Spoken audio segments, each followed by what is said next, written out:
পণ্যসহ সাজানো মুদি দোকান, সেখানে বসে আছেন খোকন মিয়া। তবে কিছুদিন আগেও খোকন করতেন মাদক বহনের কাজ।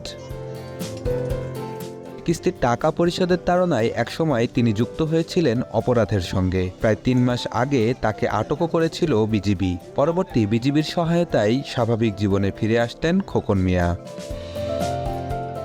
আটক হওয়ার পরে স্বাভাবিক জীবনে ফেরার প্রতিশ্রুতি দিয়েছিলেন খোকন। তবে তার ছিল না কোনো কিছু করার আর্থিক সঙ্গতি। খোকনকে সুযোগও করে দেয় বিজিবি। শনিবার বাহিনীর পক্ষ থেকে তাকে হস্তান্তর করা হয় এই দোকান। নতুন দোকান পেয়ে খুশি খোকন ও তার পরিবার। জানালেন বিজিবির উদ্যোগ সমাজে মাথা তুলে বাঁচতে সহযোগিতা করবে তাদের। কিস্তির টাকা তুলে একটা গাড়ি নিতে হয়, কিস্তি চালাতে গেলে আর পেট চলে না, পেট চালাতে গেলে আর কিস্তি দিতে পারিনি। পরে ওকে একজন একটা ব্যাগ হাতে দিয়ে বলেছিল, এই ব্যাগটা তুমি নেও, তোমাকে 2000 টাকা দেওয়া হবে। পরবর্তীতে সে ধরেন রাজি হয়েছে যে আমার কিস্তি আছে, কি করে চলবো। পরে ওকে নিজার পরে বিজিবিতে ওকে ধরার পর বিজিবি নিজেই ওকে কইছে, আমরা তোমাকে কিছু যদি অনুদান দিতে পারি তাহলে তুমি কি এই পথ থেকে সরে আসবা।